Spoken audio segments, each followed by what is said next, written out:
dalam surah Asy-Syura ayat yang ke-29. Ini tentang kosmologi lah. A'udzubillahi minasyaitonirrajim.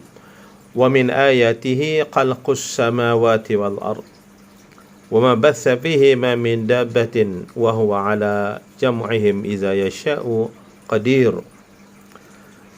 Mafhum dia. Dan antara tanda-tanda kekuasaan Allah ialah penciptaan langit dan bumi, dan makhluk-makhluk yang melata, yakni dabbah yang bertebaran pada kedua-duanya. Dia maha berkuasa mengumpulkan semuanya apabila dikehendakinya. Jadi ayat ini menunjukkan terdapat makhluk-makhluk yang melata di langit dan di bumi. Ya, ungkapan makhluk-makhluk yang melata ini Allah istilahkan sebagai dabbah di dalam Al-Quran.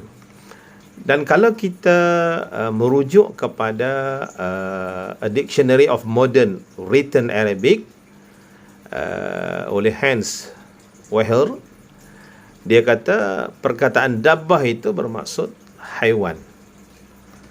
Okey, cuba kita lihat di dalam beberapa tafsir, umpamanya tafsir Profesor Hamka, di mana beliau mentafsirkan dabbah itu ialah sebagai segala yang hidup, merangkak, merayap dan berjalan dengan kaki.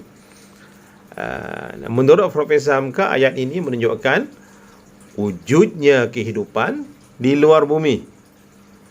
Ya, di mana beliau mengatakan binatang yang melata bukan wujud di bumi sahaja, tetapi ianya juga wujud di langit. Tegasnya di bintang-bintang yang lain. Kalau kita merujuk kepada Said Hawa pula, di dalam kitab beliau Al-Asas fi Tafsir, ada dua pandangan berhubung dengan ayat ini, di mana pertamanya beliau tidak menafikan ayat ini mungkin mengisyaratkan mengenai wujudnya hidupan di kosmos. Walau bagaimanapun, ayat ini boleh juga membawa maksud di bumi sudah ada hidupannya, yakni dalam bentuk macam sekarang ni, dalam bentuk manusianya, dalam bentuk haiwannya, termasuklah jin dan sebagainya. Dan di langit juga sudah ada hidupannya dalam bentuk para malaikat. Jadi kesemuanya sudah pun bertebaran di langit dan di bumi mengikut ketetapan Allah Subhanahu wa ta'ala. Pendapat yang kedua ini adalah selari dengan tafsiran yang dibuat oleh Ibn Katsir dalam tafsir Al-Quranul Azim. Tetapi secara dasarnya berpandukan ayat ini, Islam tidak menolak kemungkinan wujudnya hidupan di luar bumi, sama ada dalam lingkungan sistem suria ataupun kosmos secara umumnya. Menariknya kalau kita melihat di dalam BBC News bertarikh 19 Februari 2006, di bawah tajuk Top Stars Picked in Alien Search,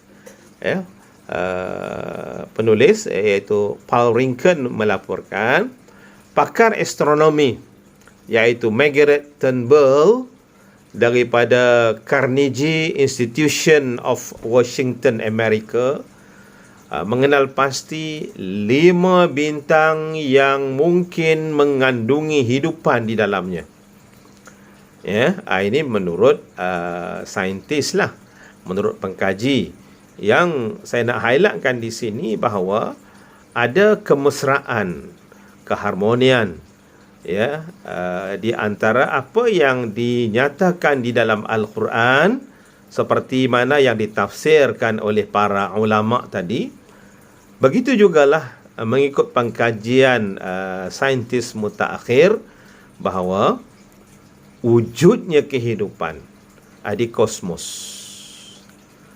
Okey.